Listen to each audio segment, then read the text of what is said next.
on a Tuesday. This is The Herd. Wherever you may be and however you may be listening, we are live in Los Angeles on iHeartRadio, Fox Sports Radio, and FS1. We are jammed today. James Harrison stops by. Will Blackman stops by. Love having those guys on the show. Drew Brees is stopping by this morning. Joy Taylor, how are you? I'm great. Good morning. Good morning, Baker, newsmaker. Again, article in GQ magazine. We will start there. Third magazine expose on Baker Mayfield in the last couple of months. He's making news. It's an article. You know, he's a lot of Baker here. Here's the quote that will make the most news. He says, "I cannot believe the Giants took quarterback Daniel Jones. Blows my mind. Some people overthink it. That's where people go wrong. They forget you got to win. Okay, either you have a history of winning and being that guy for your team or you don't." So he's saying Daniel Jones didn't win in college. He was 17 and 19. And the Giants took a big risk on drafting Daniel Jones, according to Baker Mayfield. So let me start with this. Did the Cleveland Browns not take a risk drafting a guy with a police video in college? A 5'11 and a half, two-time walk-on? Yes, Baker Mayfield won in college. That's because everybody wins at Oklahoma. Jason White on two bad knees won the Heisman. Josh Heupel won at Oklahoma. I think he won a national title. So you can argue that Cleveland took a big risk with Baker Mayfield. I got a police video.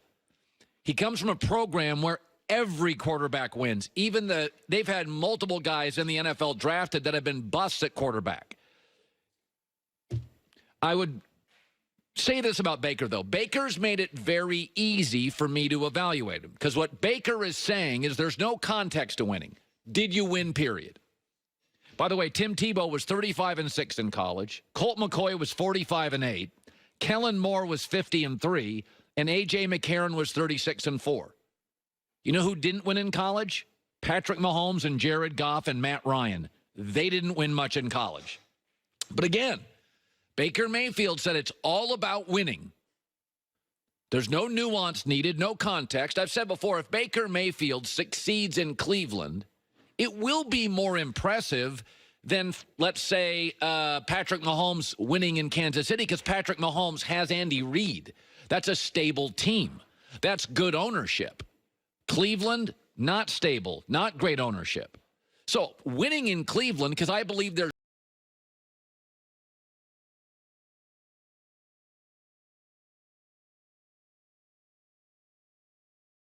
as an NFL quarterback. He's a loser.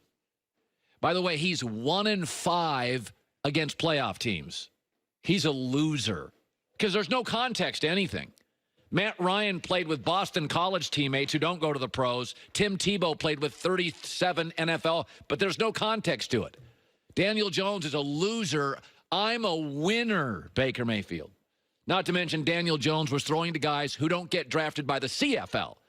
But there's no context. It's just, I'm a winner, right, Baker, and everybody else is a loser.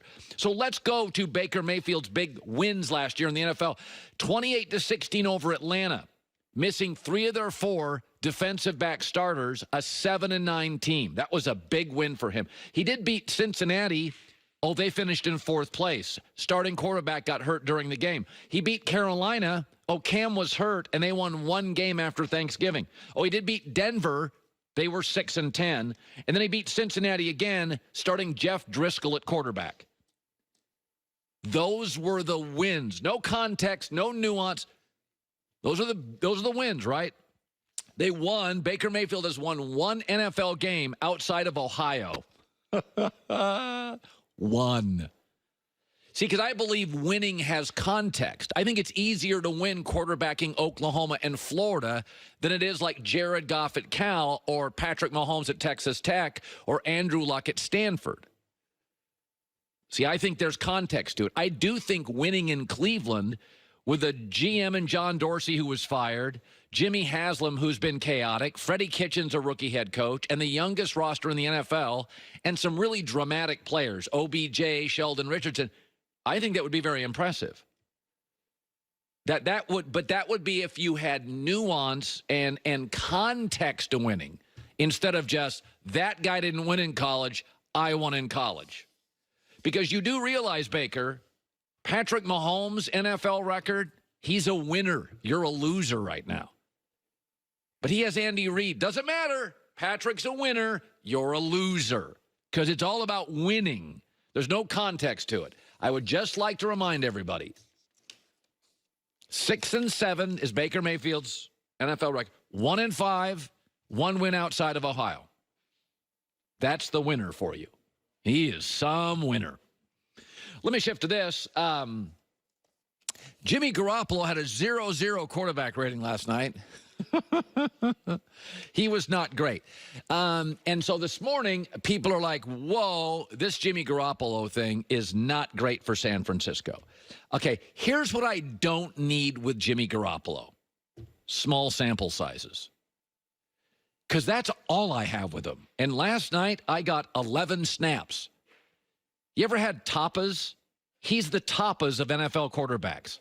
Small, shareable serving sizes that we all consume.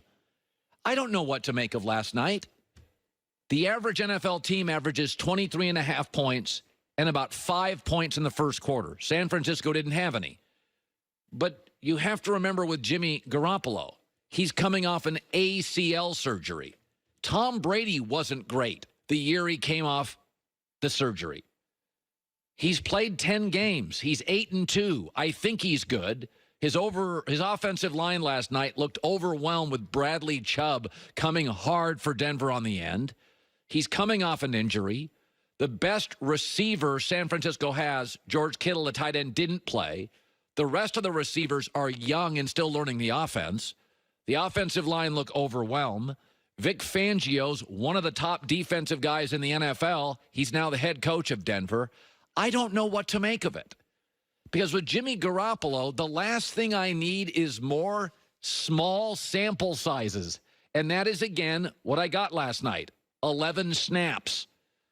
A, he's not going to lose his starting job to a backup, so I don't really care. And B, he's not a rookie. This is not Kyler Murray. Can he play at this level? Tom Brady's had bad first quarters in Super Bowls at the end of seasons with 2 weeks to prepare. Jimmy G off ACL, 11 snaps against a great pass rusher and a tremendous defensive coordinator without his best tight end. Young wide receivers learning as they go. He looked rusty. Here's Jimmy G. Obviously a little frustrated, but it's the NFL. You know, it's unfortunately we don't get to play the whole game right now. So, you know, it's you only get so many plays. You wish you could be out there for more so you could bounce back and everything. But it's you know, it is what it is. The preseason right now, so just gotta take it in stride. It's something that I haven't done in a year, obviously. So, you know, gotta knock the rust off and everything. And you know, thankfully we have a short week this week, so we could bounce back quickly. But yeah, it's you know, the first step of getting back into it. Teams are now doing joint practices in the NFL, like that's a real thing. And we had the GM of the Chargers on last week who's doing a joint practice. And he said, you know, I like it. I like the physicality, but it's not a game. Jimmy Garoppolo hasn't played a game in a year. I don't know what I'm supposed to make of 11 snaps when his offensive line looked overwhelmed. His receivers are kids. His best tight end wasn't there. And I don't think they're showing you everything they have. It was another small sample size. I have 10 with the 49ers. He's 8-2 and looks really, really good. I'm going to go with that over the 11 snaps I saw last night. I just don't know what to make of it. Coming up next, Antonio Brown has filed a second grievance, and the AP Top 25 came out in college, and it's different than previous years, and I think it's very possible we will see the greatest college football team of the modern era this season, and I don't think I'm hyperventilating at all. That's coming up. You ever feel like ticketing websites are trying to make it difficult for you to buy a ticket on purpose? There are people that feel that. It can be a maze of questions. So big, do they care about the customer? With millions of live event tickets and a price match guarantee, SeatGeek proves there's a better way. Whether you search sports, live music, comedy, or more, they've got tickets at SeatGeek you're looking for. In an industry that tends to stagnate, SeatGeek decided to stand out from the crowd. A quick look at their app store shows over 50,000 five-star reviews. I have the SeatGeek app on my phone. Fast and easy. They will give you now $10 off your first SeatGeek purchase. All you need to do is use our promo code Cowherd. So you download the SeatGeek app, 2 taps, takes 90 seconds. Use the promo code Cowherd. $10 off your first purchase. Promo code Cowherd, C-O-W-H-E-R-D.